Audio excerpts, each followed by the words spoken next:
Well, thank you all so much for coming here tonight. It's wonderful to see so many people.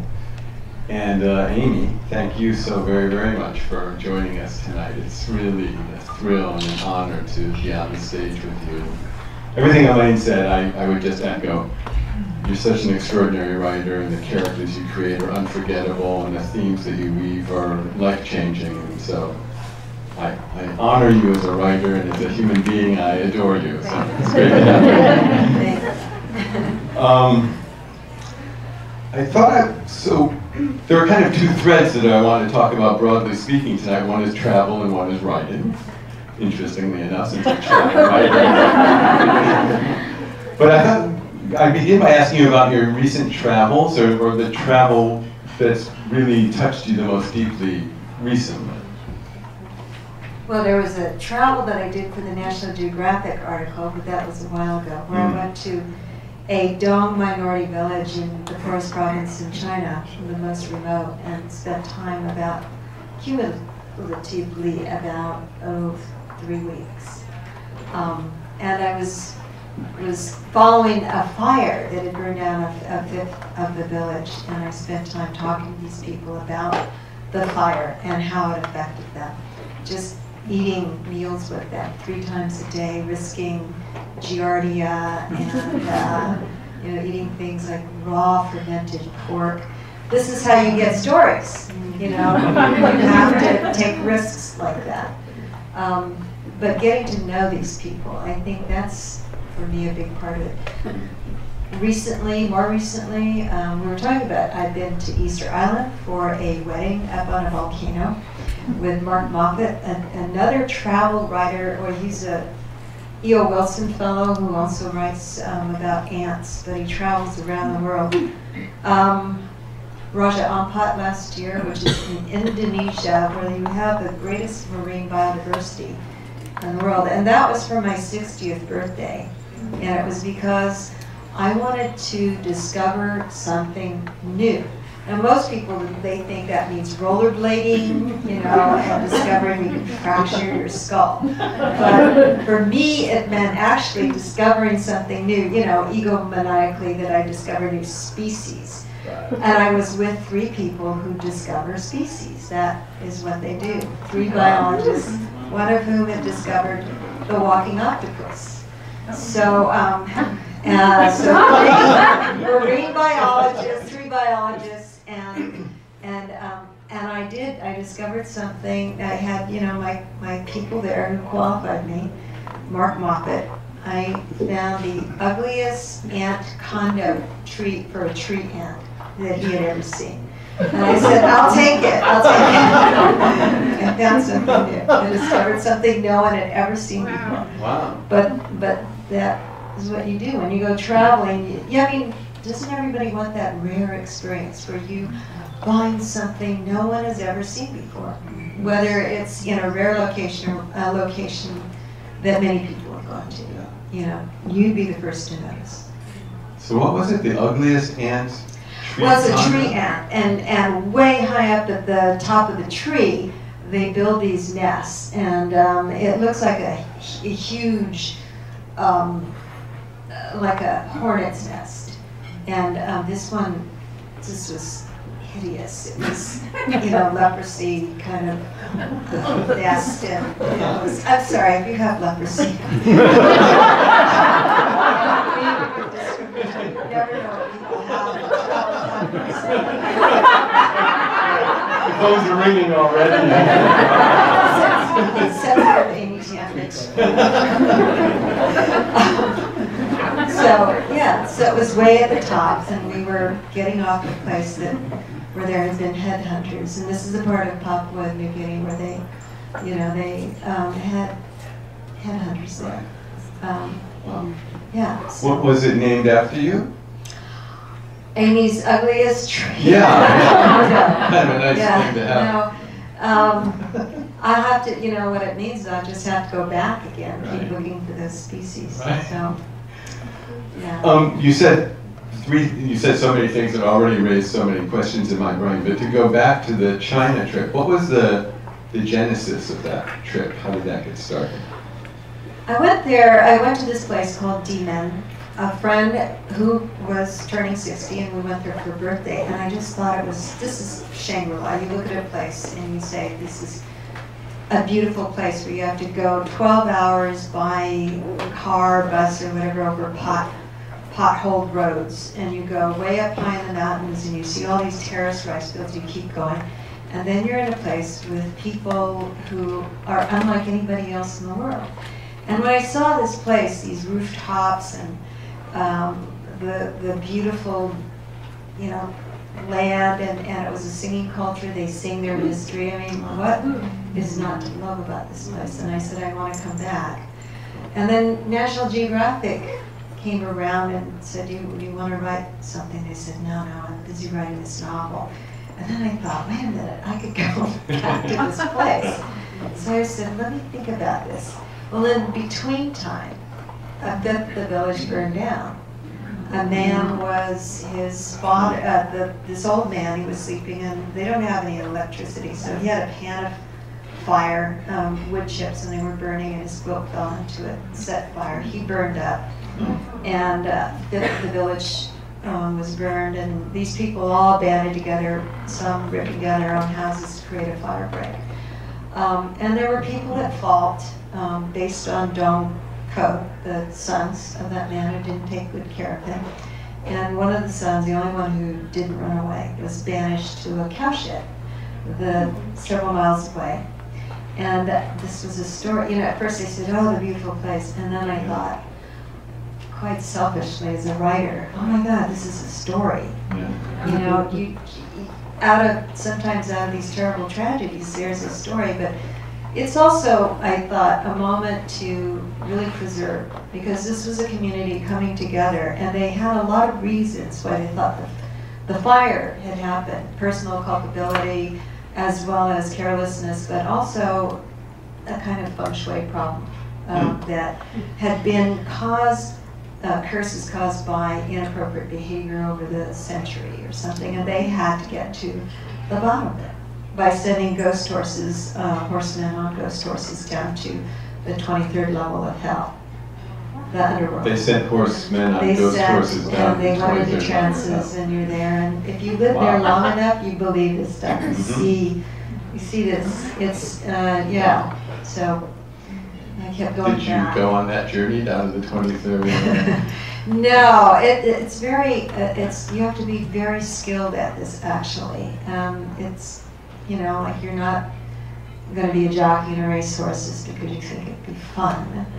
You have to be very skilled, because otherwise you may not come back. You go into a trance and you have to be able to come back. So. And were you there when this was happening? I wasn't there for the actual trance, but I was with the people before and after, and we talked about it. But I was also with the feng shui master who led them, and spent a lot of time with him as he was diagnosing people. People would come in and say, oh, I woke up, I had a headache and my throat is burning. At least, an older woman, and he would be there with a pan of fire. They all have pans of fire. They have a lot of fires in this part of the world too. So he would burn some pieces of paper and throw it into the water, and he would do an incantation and then divine what the malady was. And it was always, well, you have a disturbed relative, he never got the right marker, and he's a little upset, he's come and inhabiting your body, and it is the woman or whoever, they'd be very upset. And they'd say, but I can fix this, prepare this meal and I'll come over. And then I would go with him, and invariably it involved raw fermented pork and eggs and wine, and running through a field and to where some pigs were or something, and then doing the offering. Running in the middle of the night on a narrow path about this wide with water on both sides. You had to be very coordinated. And I was just always afraid I was going to fall. You got to take risks. Story. It's quite an image of you running along that trail. And he was, you know, and we'd be on regular ground, walking on the dirt pathway. And he seemed to be walking at a leisurely pace, but it was as though he was flying. And you live at these places, and I wasn't drinking or smoking anything. They don't have any psychedelics. Do have very good rice wine and cherry wine, but it just seemed like he was floating on air, just moving ahead. Very magical place. Yeah. But now they have cell phones. So, as a writer, how do you go about getting that story and shaping that story and absorbing it? Well, I knew what the story was, and that there were several really interesting parts having to do with the man who was banished, the cause of it, the people who suffered. And I had my interview subjects that I wanted to get to. But I didn't want to do this kind of interview where, you know, and I had a translator who later went crazy. But in the beginning, the translator was doing the job. The translator, you know, decided she wanted her fortune told and advising people whether they should get married or not and things like that. So inappropriate thing to do if you're a journalist going into somebody's community, telling them, don't eat dog, you know, don't be cruel, don't eat, you know, meat. But what I said I wanted was just engaging in story. That meant sitting, when people invited you to eat, you know, you go by in a Chinese village or Dong village, and people are always saying, hey, have you eaten yet this morning? And you usually say, yes, I have, thank you, you know. Well, every time they said, have you eaten yet? And you know, good morning, they said, come here, have breakfast. And I'd say, okay. So 3 times a day I would sit down and we would just start talking. Oh, you know, you lost, what happened that night? And then we just let them tell the story.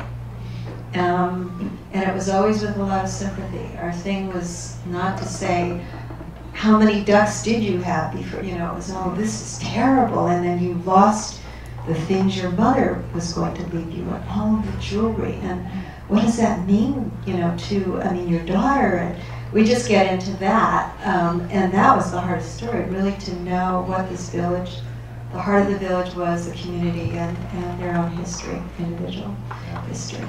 So it was a lot of meals, and you know, wonderful people. They would go up, they'd say, you know, come for a meal, and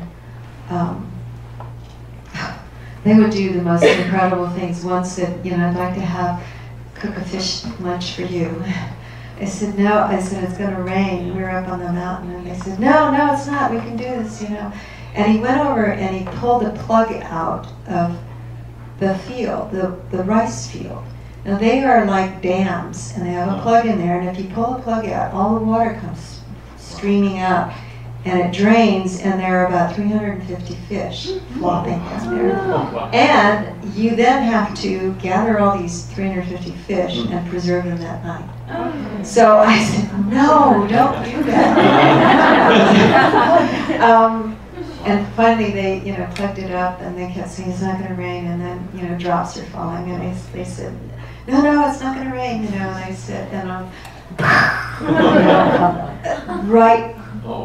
right near us, and we all ran in different directions and got into a broken down cowshed, and that's where we were hanging out for 3 hours while this storm came down, and you see the waves of the grain going green, then gold, then green and gold.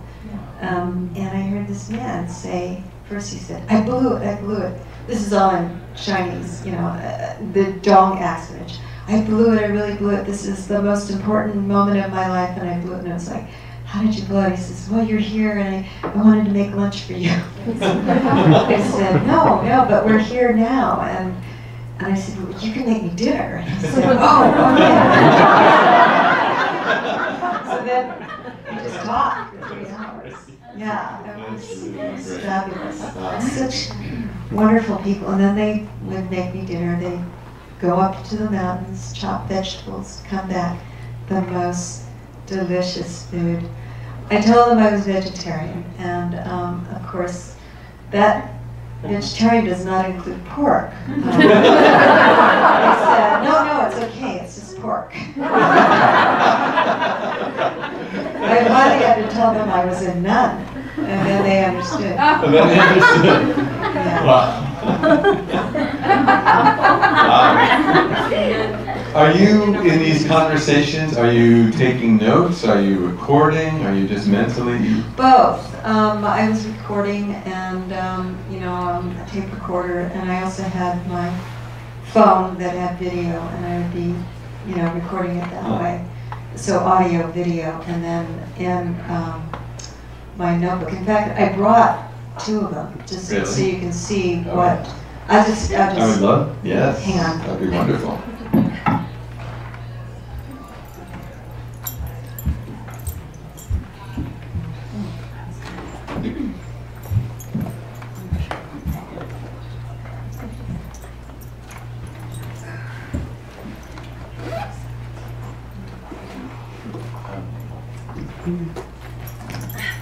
So I have a gazillion journal books. This is my, I have more than I'll ever be able to finish in a lifetime. But I would write these notes down, and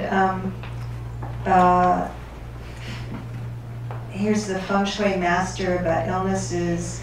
And one of the things that I do whenever I write it in a journal is that if it's something someone said, I always quote it. If it's a source, I always put down what the source is in there, and I block this stuff off so I know what it is. If it's an original thought of mine, a story idea I'm going to pursue, I star that, I put an asterisk next to it, and it makes it very clear what's mine and what's not mine. And I think that's particularly important when you're writing nonfiction. You can get in a lot of trouble when people tell you things, and you want to know your sources anyway. So that's what I have in here as well. Is there a little passage you could read? Well, it says, we now have people running out to call to us as we pass. Come to lunch, sit a while, come see my field. I feel like the new kid in school. I finally made some friends.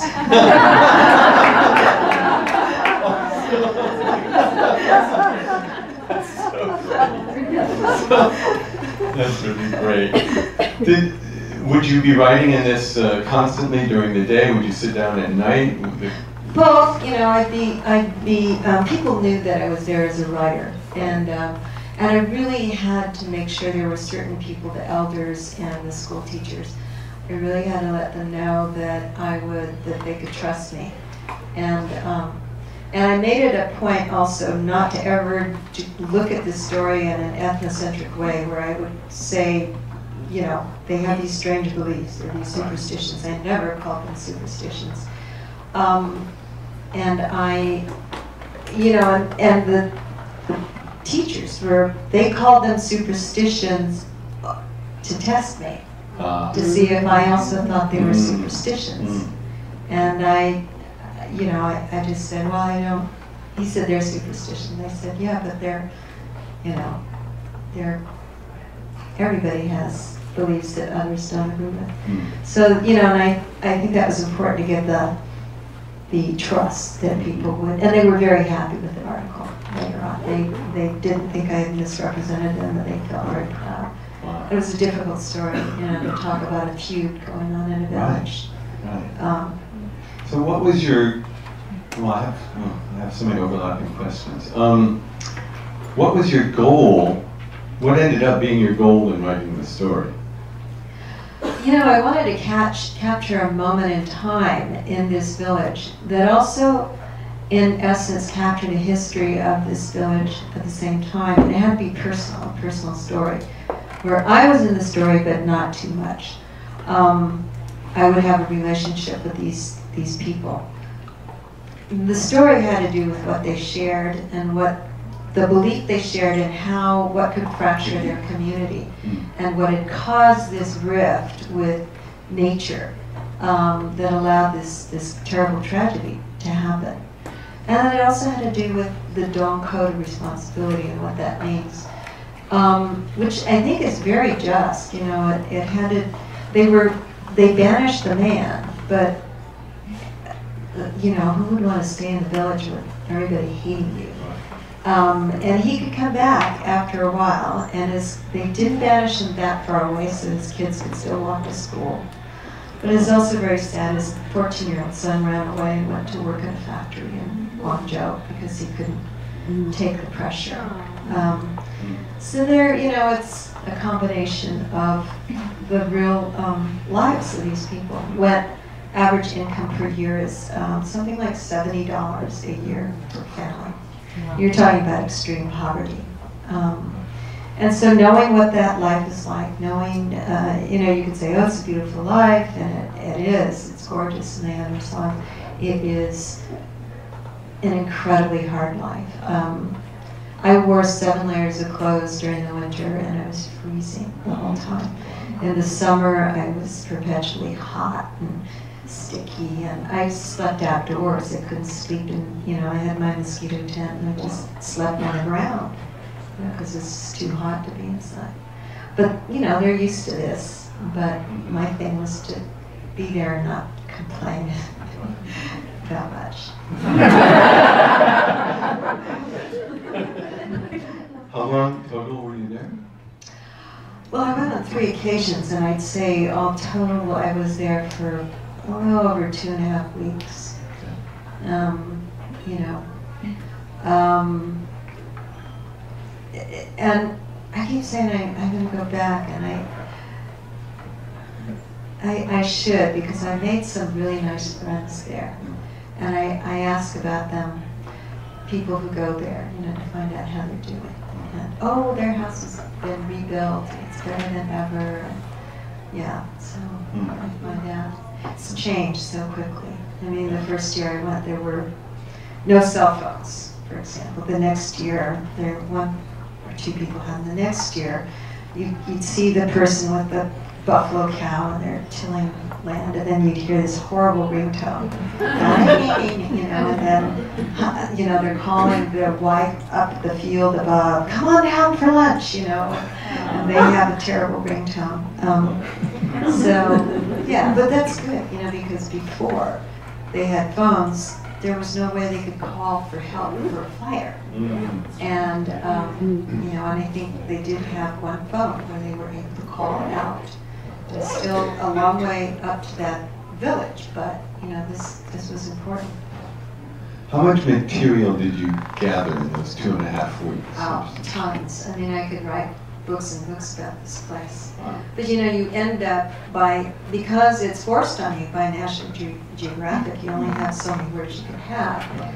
And so you end up having to take a certain path, and that will also fit those number of words. And my problem has always been not being able to write short enough. I'm always, you know, I'm always going long. So, same with a novel, 600 pages. Wow. So, yeah. How did you figure out the path? Well, the path it's the mountain path, you know, that takes you up to the mountains, and you go up, and there's where the story is, and you look back, and there's the burnt village, and as I'm going up on the path, the people are walking down from their work carrying 40 kilos on their back, and we say hello, and start talking, and they sit down, and I, you know, start saying, oh, you know, terrible, I hope your house is okay, no, burned down, and then asking them, and they start crying and telling me, and not even a pair of shoes, didn't even have a pair of shoes. I heard that phrase so many times, didn't even have a pair of shoes. And the person who caused it, the man who was banished, he had not only pairs of shoes, he had a brush to clean his shoes with. So that was the metaphor they used. But, you know, so you're going up to see the banished men, and these people who had their houses burned down, they're coming down the mountain. And I look behind, and there's the village. So that was the story, and it was to have a perspective, banished man telling his side of the story, and the other people telling their side of the story, and talking about the village and, you know, what was being lost same time, which is their tradition of singing. Wow. And is what you just said, which was amazing, is that what you wanted the reader to take away from the story, would you say? I wanted the readers to be able to inhabit that place the way that I did, and to have a sense of the heart of that place, and not like, you know, here you can hear this pretty music and you'll hear nowhere else. Just to be in the lives of those people. I think it's very tricky writing travel or nonfiction that you want to be both intimate, you have to be at a distance and objective. So, you know, it's that back and forth, being in the story and then out of the story, and being conscious of what you're writing and what you can actually end up projecting if you're not careful. So it's a constant edit, but then go back in and drop yourself in there. And I think, you know, that's what I would want, that I wanted for the reader to feel they had just dropped in on this place, and all these people were very real, and the place is very real and very magical. Wow. What was your personal takeaway from the whole experience? You know, there's so much that, not one thing, but it would be everything like the little kid again discovering life. I'm like the little kid now who finally has friends at school. It's taking, what I always feel when I travel is that you take away certain assumptions of life, and that means you strip away some of the layers that you've developed over the years as an adult. And you're in a new environment, and you have to learn how the rules work. And in doing that, you become very kid-like, I think. Everything is new, and you know, you're open to all of it, even terrible cold. Even, I thought I was going to die there, actually. At one moment, it was just, you know, and I didn't panic. I said, this is what happens out here. Well, when I was going to go up the first time, or the second time, the guy who helps to run this village, he said, you know, it's very safe up there. There are no more tigers. That's reassuring. Got rid of the tigers, good. No more bears. Oh, that's good too. And they said, there's only one thing that's dangerous. And I said, it's a snake. And I think, well, I like snakes, and I'm not scared. And then they said, it's a really small snake, but it's deadly. If that snake bites you, forget it. You'll never make it down. And I thought, okay, we'll be careful about snakes. And he says, they're in these little rocky areas next to the mountain. You just, okay. So I forget about this. And I'm going, climbing, and I need to get to this little shack place. And there are these paths, they're about this wide, and again, you drop this way 20 feet into water, head first, you're dead. You drop this way, you know. So I'm, you know, going on this path, and I'm grabbing on the side of this mountain, and you know, inching my way along, and all of a sudden I go, you know, and I look down, and these little fang marks there, and pinpricks of blood, and my toe starts to go numb, and then my foot. And I thought, okay, this is what they were talking about. And I knew what the snake was that they were talking about was a crate. And I know of somebody who was with somebody who died of this in Burma. And it takes about, you know, you basically paralyzes your muscles. So this whole thing of turning numb made it seem like, well, this is it. So I said to the people with me, I said, you know, I just got bit by something and it's turning numb, and if it's the snake, I won't make it down, but let's just keep going. And just tell people what happened, just tell them that's what happened. So we kept going down, but that's when I ran into the people, said, let me make you a fish dinner. No, please, I gotta get down. No, it's, you know, it's fish dinner, no, you know, it's gonna rain, no, it's not, no, you know. And then it was so great. And finally, we were there drinking rice wine, and 3 hours of pouring rain, lightning coming down, and I just kind of forgot that I was supposed to die. You know, there. It's not scheduled, it's just what happens. And when I went down, I was fine. I've asked biologists since then, what do you think that was? And the most recent answer I had was probably like a baby scorpion or something. So it wasn't too deadly, but it created that numbing sensation, which it wasn't painful. It was just toe numb, foot numb, going up the ankle. Lungs next. You want some fish? Yeah. Could be able to chew.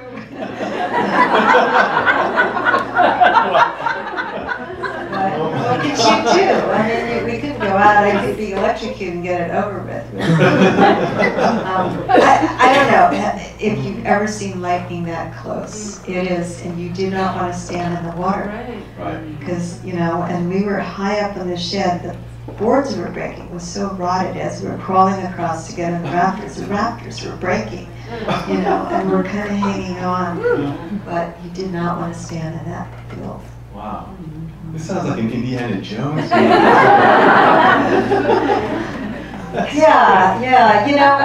I find people think of me as a real worrier, and I do worry about things like, there's a truck and they've got a mattress tied to the back of it, and it can fall off, and like that. But I go out to these other places, and one of my friends were in Papua New Guinea, and she says, "You want to go drift snorkeling?"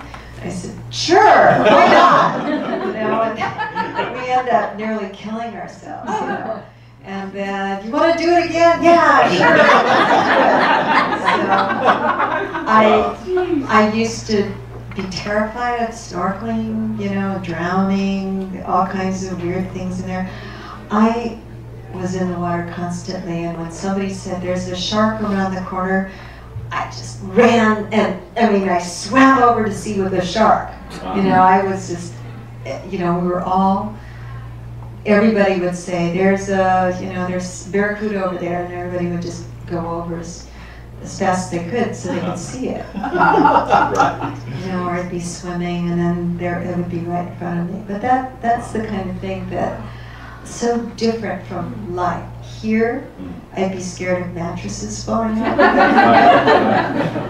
out there, sharks, yeah, great. Crocodiles, that was scary. That was a little scary, crocodiles. It got really warm The in the crocodiles water. were in China, or? No, in Papua New Guinea. And I was with somebody who had worked there for 10 years, and is, she's the one who discovered the walking octopus, and she is so, it's a bipedal octopus that walks on two of its, on the bottom. Really? It walks along the bottom on its two of its pods. But she'd been working there for all these years. She's fearless. But when we were drift snorkeling, first we almost got tangled up in vines and thorns and things that had fallen across the river. When you drift snorkel, you're in a current. You're going pretty quickly, and you have to put on the brakes when you see a danger in front of you. And it was all these fallen logs, about 25 feet worth of vines. And if we had gone into that, we could have gotten wrapped up. But so that was fine. We somehow got out, walked through this rainforest, and got legs all cut up and everything. And then, hey, here's a clear spot. Jump back in again. Then the water got warm. Usually when you drift snorkel, it's pretty cool water. You're just shooting out. When it gets warm in that part of the world, you get really nervous because there are crocodiles there, and they like warm water. Yeah, and they were in the river next, a little wet, 2 miles away. 2 miles is nothing for a crocodile. Right. They can smell things from 2 miles away. And they're not vegetarian. And my friend told me stories of colleagues taken by crocodiles that rolled and lived. And but she'd seen, seen things. So anyway, crocodiles. She didn't tell me how scared she was. We were a little nervous. She said, "Let's just keep going as fast as we can." And then later she told me that was about the scariest I've ever been. This is a woman who swims with huge sea creatures, huge. You know, she would be fine with the great white, Really? but the crocodiles. Were you scared? I didn't know to be that scared. I was sort of nervous, but I figured she looks calm. She looks like she's very like, we should just swim as fast as we can. Okay. We'll pretend it's a race. We've been drift snorkeling since then. We drift snorkeled in the Truckee River. I don't know if you've ever been drift snorkeling. You have to wear a wetsuit because it's about 64 degrees in there. And if you're going to snorkel, you're lying there absolutely still for half an hour at a time, and you'll freeze if you don't have something on. But once you start drifting, you're going at a pretty good clip. There's some areas that are very fast, and there are boulders there. And if you don't get out of the way of the boulders, you smash right into them. And I smashed into them. Yeah. Oh no. Yeah. What happened? Oh, you just get bruised, you know, I mean, yeah. Just a little But bruise. usually you have to just push up on top of them or go to the side of them, you know. Yes. And I couldn't, she was on my other side, and so I had no place to move, and so I just crashed into them. Wow. But those are part of the adventures. So, I'm usually a very cautious person.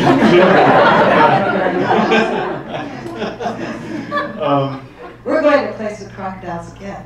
Oh, The excellent. dry tortugas. Okay. They have, I heard they have crocodiles there, but somebody assured me they don't eat people. They're very shy, I was told. And they have sharks there, but the friendly kind.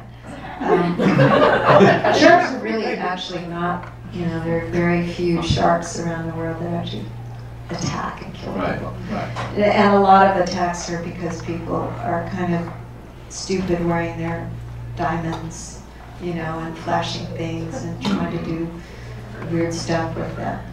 Flashy things will attract all kinds of fish, and it was one of the principles we used to attract octopuses. And I developed a little collecting device for my friend, which is a retractable pole, and we put tinfoil at the end, and it was to get the octopuses to come out. And it is octopuses. Not octopods. Octopuses. Or octopods. But we would get them out. But shiny stuff, fish would come over. So you don't want to wear shiny things when you're around sharks. Okay. Yeah. I'll remember that. Some of them get very excitable. Barracuda are very excitable by shiny things. Huh. It's like a dog in heat, you know. And it's, And they'll actually attack you They because will- of the shiny thing? they will attack where the shiny thing is. They want the shiny thing. You know, people get attacked often, you know, they're missing their ring finger. And, you know, that's what happens. So it's just a little safety tip. Just, yeah. Not only about travel writing here, there's a lot that So going back to the snake that maybe wasn't a snake that bit you and you almost died, did that make its way into your story? No, that was, you know, there was so many stories, and that was superfluous to the story. Right, The story wasn't about me. right, It was about the village, and I happened to be in it. right. But so I couldn't include that part. What a wonderful story, though. Have you written that in some other form, or? No. Maybe someday I'll do that. It's a funny story, you know. Funny story, yes. It's a time I almost died, but I didn't really. I mean, it's like saying I almost died of a mosquito bite, you know. And it's, you know, I didn't almost die. It was, you know, the thought that counts, I guess. In stories. How do your travels fertilize your writing, or what's the interplay between the travels you take and the writing you do?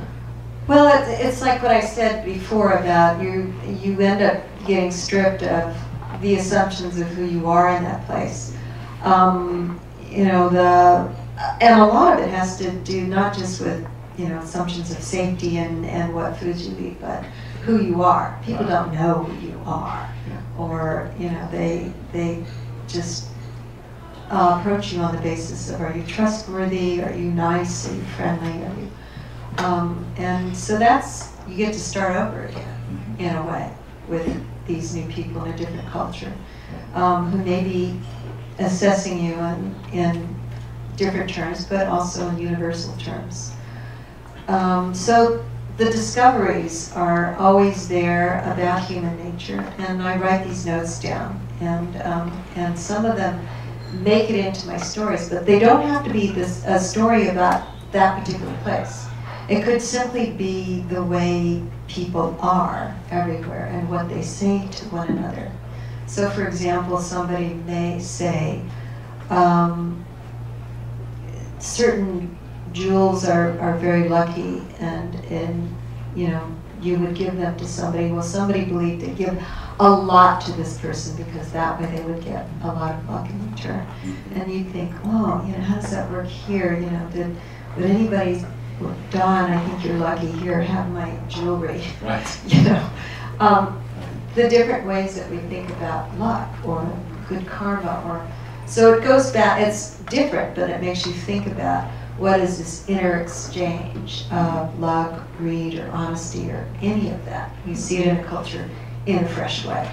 Yeah. So that's what I love about travel. And I do, for some reason, I like these risks more so than, I would never, I don't do things like this, Just when I travel, I get out of my skin and I'm a different person. That's great.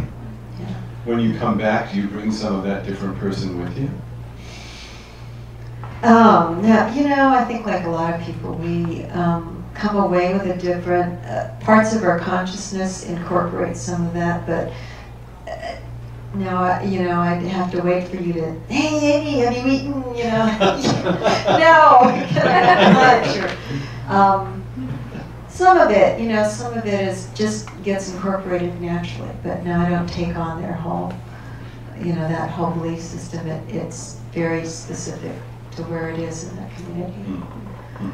It's not the same as people who go to, say, Tibet wanting to have a religious, spiritual experience. I don't go somewhere wanting to have a certain kind of experience. I want to discover something. Just like on my birthday or wherever I'm going, I want to discover something new.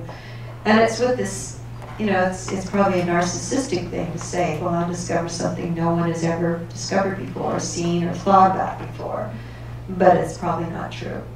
And that's a thought as well, that you're going to discover the ant on that island no one has ever seen. What is it about wanting to discover something and to be the first? And to me, after a while, it seemed to be a kind of greed about rare things, of wanting to possess that, and that no one else could possess it.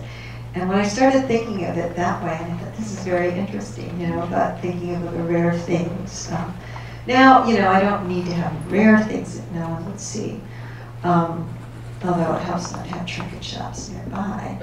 But I just want to be somewhere where I do have the opportunity to discover something. The Dry Tortugas, we're going to camp overnight, and no one is on this island after the tour boat goes away at, say, 5. So it'll be about 12 of us, a dry island, no water, nothing, and no lights. You're going to be there, it's just you, that desert island, the water, and the sky, and I think the sky is going to be phenomenal. Yeah. And so what is it like to be on a place like that, a little island, that you can circumnavigate in about 10 minutes, and then just be there on that island. The person, by the way, name drop, who recommended this place to me over lunch was Sonia Sotomayor. I think she had very good judgment. And when she told me, oh, it was a really great place to go snorkeling. Wow. So that's where I got the idea. That's pretty amazing. I just got goosebumps. She said there were sharks, and she was a little nervous, and I found out they're just nurse sharks. So they're very friendly, phlegmatic sharks. Practically, they're very sluggish, and they're not very big. They're probably 4 feet, 5 feet long. Are you a particular fan of islands? Do they have a special attraction to you? You know, recently it seems that I do. You know, Easter Island, Rajapampat, I'm going to Isla Mujeres in Mexico to swim with 300 whale sharks and mantas. Wow. Yeah. Wow. So, yeah, island. What do you think that's about? That is about, you know, it's such an incredible thing. You're just going to die, you're going to live to tell it. You know, I can't admit, I've just heard that this is just a phenomenal experience. Part of it is also, you know, working with people, doing environmental awareness, and one of their big projects is about sharks and about mantas that is being used in the trade, especially in Asia. So it's a group called Wild Aid. Wild Aid. Yeah. Mm-hmm. Anybody can go. I mean, you can go to Isla Mujeres and go on your own, or you can also go with Wild Aid. Give a lot of money. Go with Wild Aid.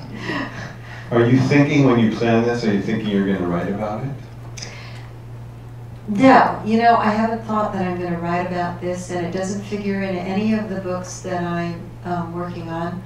But as I said before, without even expecting it, there will be something in there about people or human nature, the nature of discovery, or something you didn't anticipate, fear, whatever it is, it'll be out there. And then I will incorporate it, you know, just like the thing. And those things pop up more when I'm in a place like that.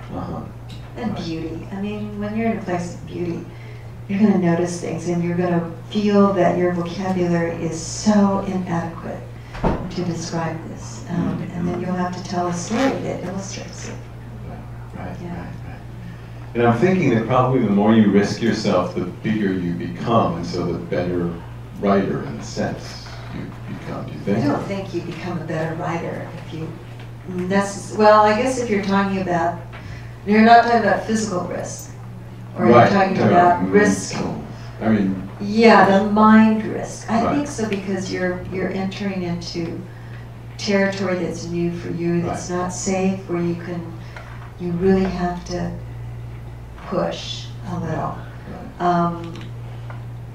Yeah, I do think that's true. That I couldn't have written a story like what I did for National Geographic without having gone to a place like that. I think, you know, when it comes with it, you don't have to travel to crazy places, but I think that pushing and getting beyond assumptions. At the very basic level, it is that you always get rid of every cliche that you have, that the way you say something that's always been said, that goes out the window. So that's one way you just keep pushing into risk, where you're just taking away all the familiars, whether you're in a location or on the page.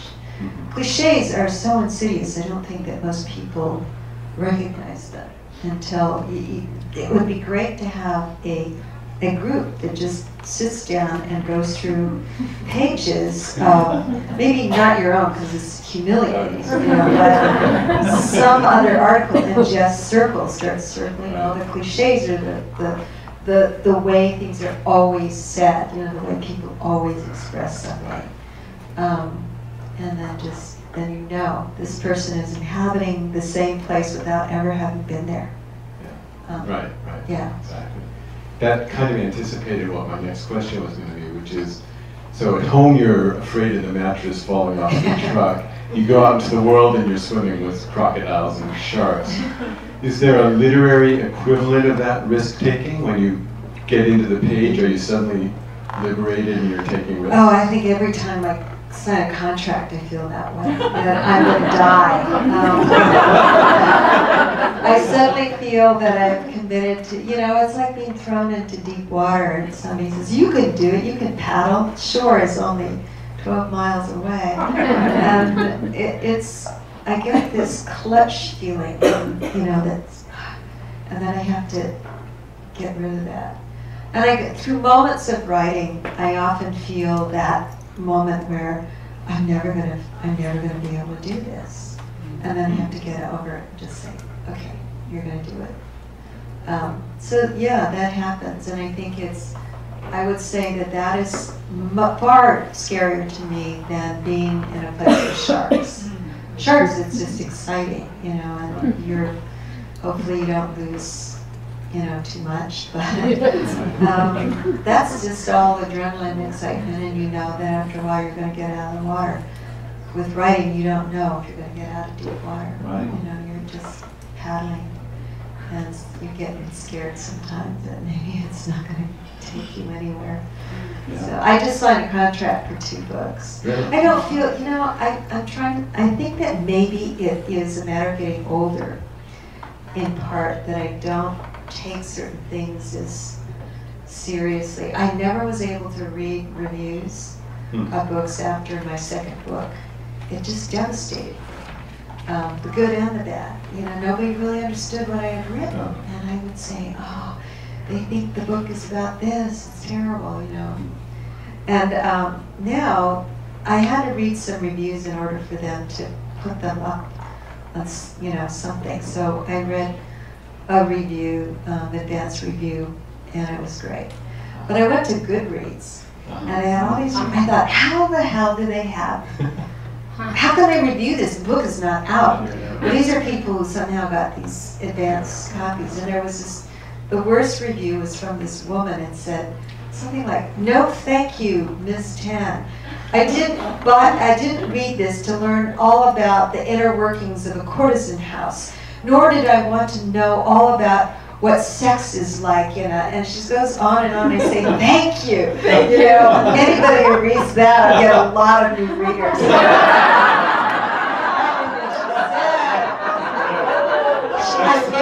I learned 50 new words for how to say body parts. Yes. A couple of extra ones, but yes. Best bad review ever. I know. I thought, is she serious? This is great.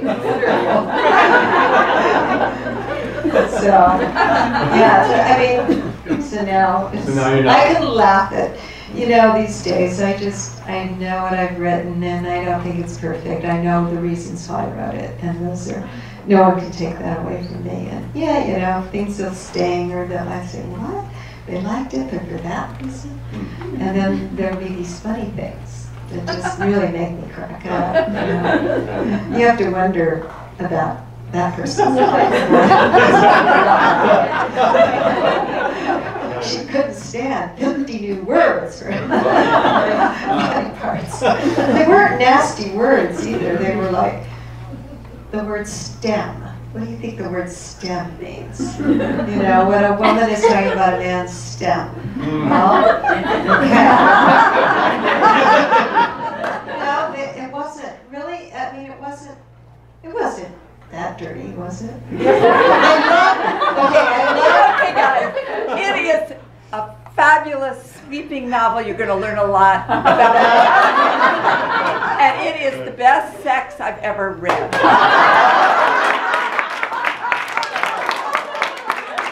Here's your cover right there. Bestseller. That means a lot to me, Elaine. She knows you read some pretty good Molly Giles, my outside editor, and always told me that I didn't know how to write about sex. Yes, you did. And here I was not going to write about it. At one point, Molly said, this takes place in a courtesan house. I think you're going to have some sex here. I think she did research. We could talk about that.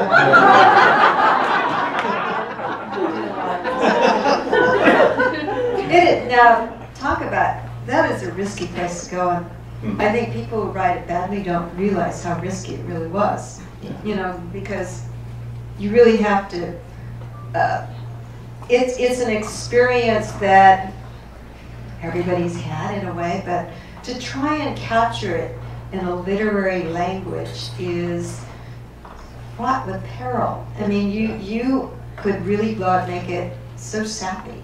Right. or just, I have this new publisher, Echo at HarperCollins, and the one thing I said to him was, do not let me keep any corny scenes in there. Do not let me have bad sex scene in there. And he said, I'm a pretty good judge of sex scenes. You want that in there.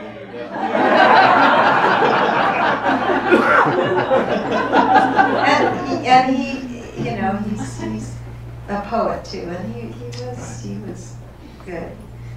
This is Daniel Helper. Dan Helper. Yeah. I have so many more questions for you, but I'm sure people in the audience have questions too. So I'll save a few. I still have a few, but Okay. But who would like to ask the wonderful Amy a question?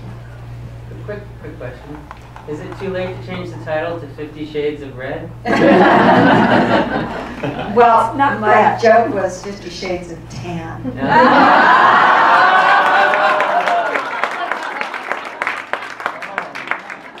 If you want to see, I did a spoof on YouTube, and it's me explaining what the book is not about. You know, I made this because I had to explain to the sales team what this book is, and it was supposed to be this talking head, and I really hated the idea, so I did a spoof where I'm saying, "Hi, everybody," you know, and then I say, "Well, you know, just ask Dan. I never know how to say what the book is about." But then I said, "Well, you know, the few things I want to tell you, it's just background, you know. I just want to tell you, I'm really scared people are going to think it's a sex novel." And then I just go from there, but everything this book is not. It's not historical, it's not a mother and daughter saga, I hate that term. And it's just odd and somebody thought, there are a few people thought it was serious. I couldn't believe it, so I had to put at the top, spoof. You know, where I keep coming back. It's literary, it's not romance, it's not history, it's literary. I quote poems in there, and you know, I'm saying this, and people thought I was being serious. So I said, and that I know the poems are bad, and that's why it's literary. You know, when you have that knowledge, that's what makes it literary. So anyway, go YouTube. Amy Tan Explains Valley of Amazement. We'll see. Go to my website. It's there, amytan.net. Yes. Two questions. One, do you have any techniques or, I don't say, routines for staying focused on a piece of writing? You know, I'm like the bad example. Really, I have terrible habits. I had good habits when I first started with the Joy Luck Club, and I have terrible habits now. I usually go to bed at about 3, 4, 5 o'clock in the morning, and I usually get up maybe 3, 4, 5 hours later. That does not make you bright-eyed and bushy-tailed. That makes you fall asleep a lot. So I would say get good sleep. And the worst time is when you're really cranking away, trying to get the deadline, and that's when you get the least amount of sleep, and that's when you really need it. And I learned a terrible lesson there. Really hard to write when I had these bad habits. You know, I always give this advice, things like put on music and start with the same music you were at the day before. And I do that. You know, if you're in a scene and you remember the music, then you might be more easily transported back to that scene again. You know, you could say to yourself, have a goal that you have to finish a scene, or here's the goal that I would have to have, which is do not revise. Keep writing until you finish the scene and do not revise it. Because I get into this little whirlpool and I think, well, I'm working, I'm revising, I've revised this thing 1,000 times, and I'm just going in a circle. And so that would be the thing, is just write as fast as you can through a scene, when you pretty much know the scene, and just get through it, and then go back and see, read it aloud, and then do the revise. But Thank you. My second question was picking a path. I went for 9 months throughout India and had like 1,000 different stories. But is there any advice that you have on being able to kind of find a path? I always think that the path is really driven by the questions you have in your life at the time. And so, you know, if you're worried, wondering about mortality or about love or about hope or about human nature of some sort, then I think those will be the path that you take, and you throw the stories onto that path, or you're sort of walking toward them. And for me, you know, I have questions about what am I influenced by? Who am I? This question, who am I really? If you strip away this influence and that influence, who am I really? If you take away this circumstance, if I had not been born here and I had been born in that domed village, who would I be? What's an impossible question to answer, of course. But it's that constant thing that is part of my stories. Who am I really? Thank you so much for coming. Yeah. I'm also going to go on with two questions. How do you decide what book concepts to commit to? I'm sure you have a lot of ideas and it's a long time commitment. And then my second question is, what places or experiences are still on your bucket list? The first one, well, the bucket list first. I said East Bamboo Harris and the Drug Tortugas. I want to go to Africa, and I've only been there once, and I want to go to Africa, and I want to go to a place, you know, that is an extreme of something like the North Pole or something. I want to go to these different extremes. Not somebody so ambitious I want to go to the moon, but usually I want to go, and I always want to go to China, so any place in China. I have a friend, I want to go to Mongolia with him. He digs up dinosaurs, and he has found a number of them in Mongolia. It would take 3 days from the airport in Ulaanbaatar to get to this place, and there's nothing out there except dinosaur bones and whoever is there working on it. So those kind of trips. And then the other question was, How do you decide what? how do you decide For your books. Oh, you know, again, I'm the worst person in the world. Do not follow any of my advice there, because I started this book so many times, and I ended up changing it all of a sudden, really drastically, when I came across a photo of these women, the 10 Beauties of Shanghai, a photo from 1910, and they were wearing the same outfit as my grandmother, in a photo I love, and these were courtesans. And then I started looking at all these other photos of my grandmother and reading about courtesans and realizing she probably was a courtesan.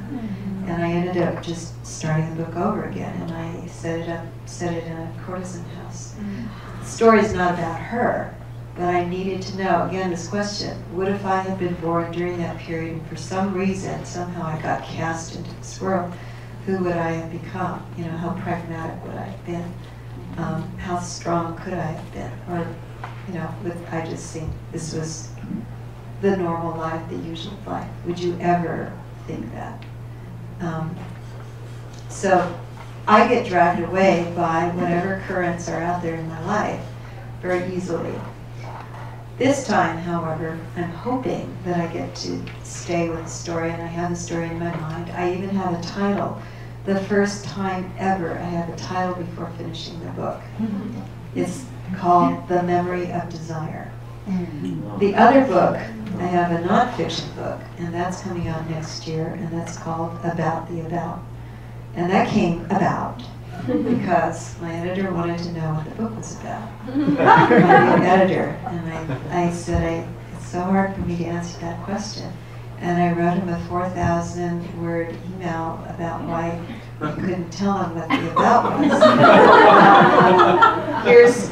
Because this is who I am and what I'm about and what I'm trying to do in the book that's not going to be there in a summary of any synopsis I tell you.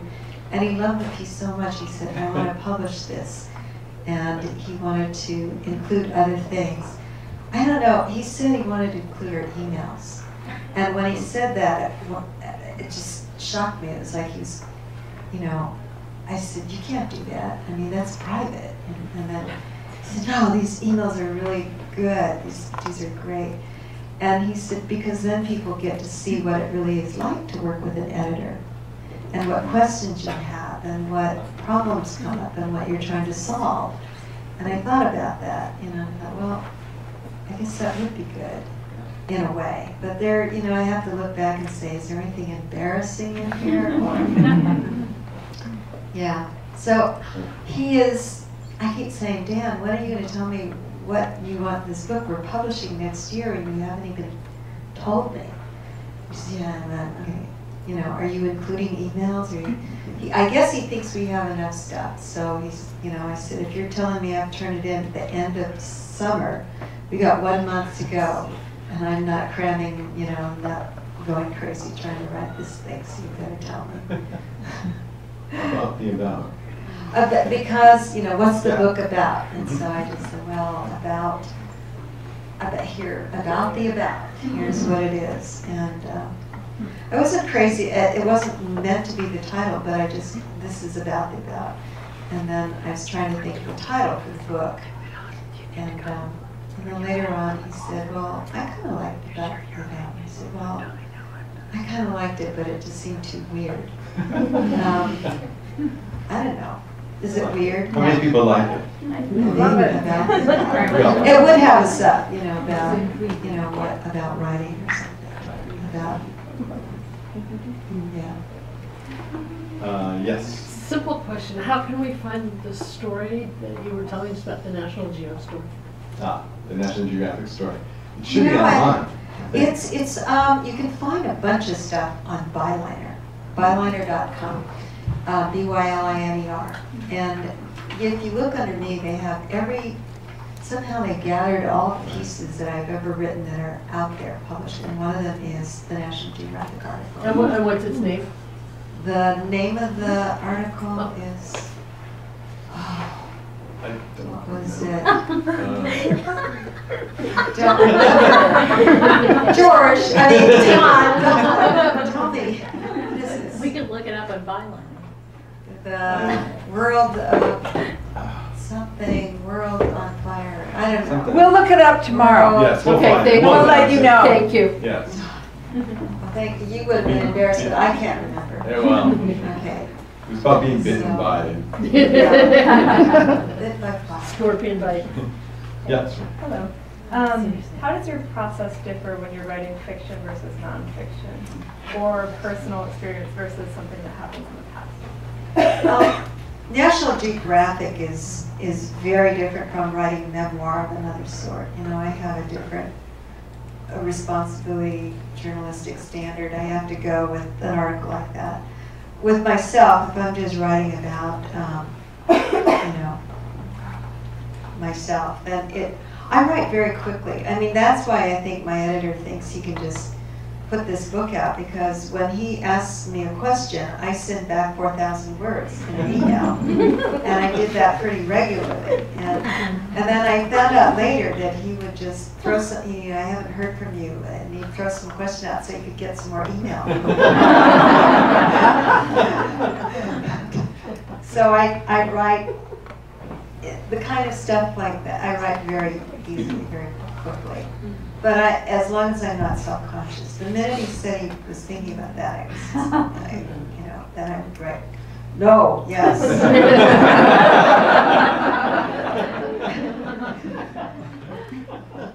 Yes.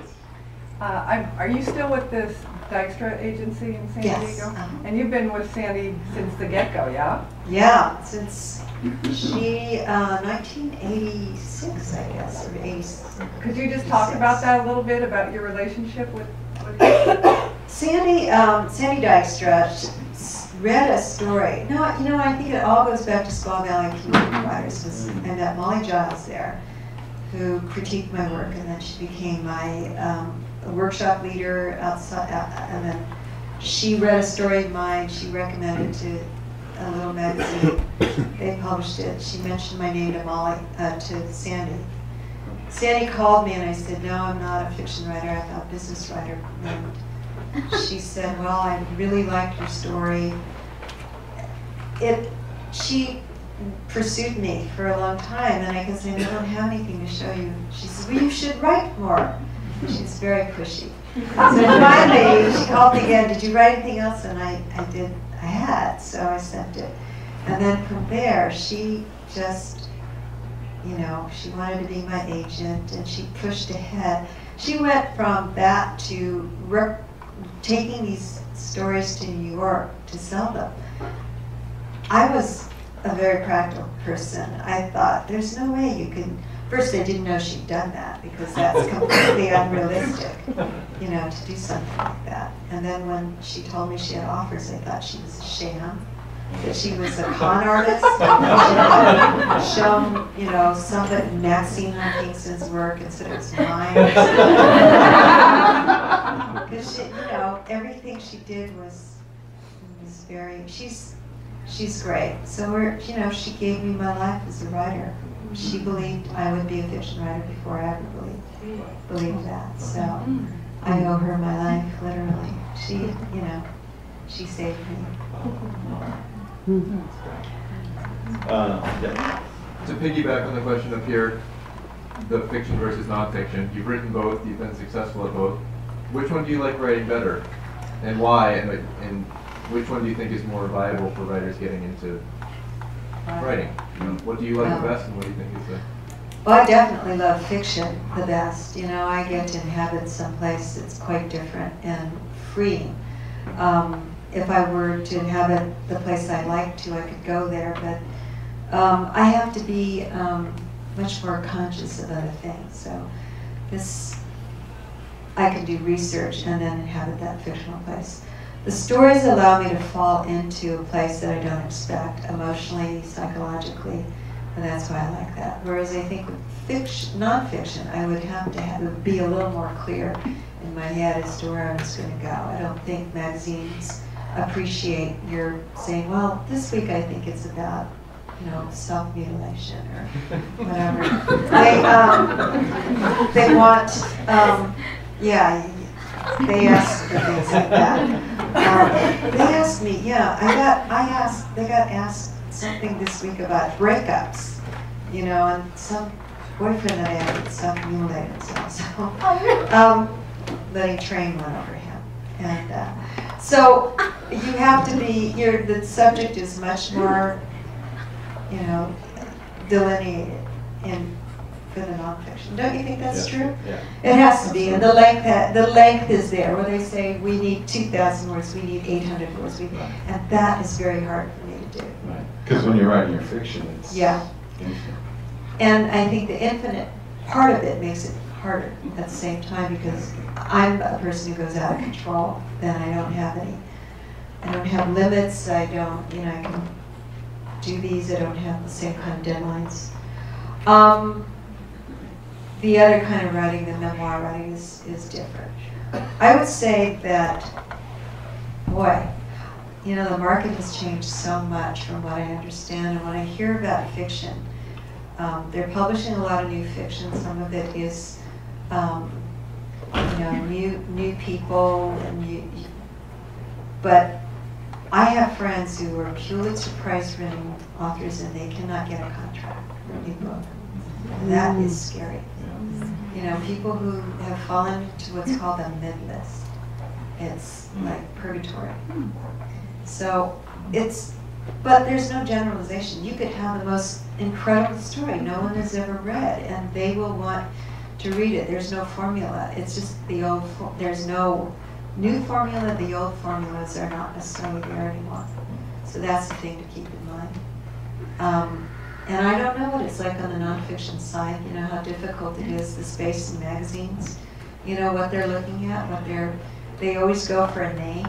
People, you know, I laugh, you know, when I finally got published and I realized, you know, I was getting asked by the New Yorker to provide a story, and I thought, gee, you know, not that long ago I'd be sending it, you know, them stories. They never would read this. I didn't really send that many to them, but the idea that they would ever take a story over the transom is, and to know how many stories are already pre-booked, you know, then you realize you have some idea of what goes on.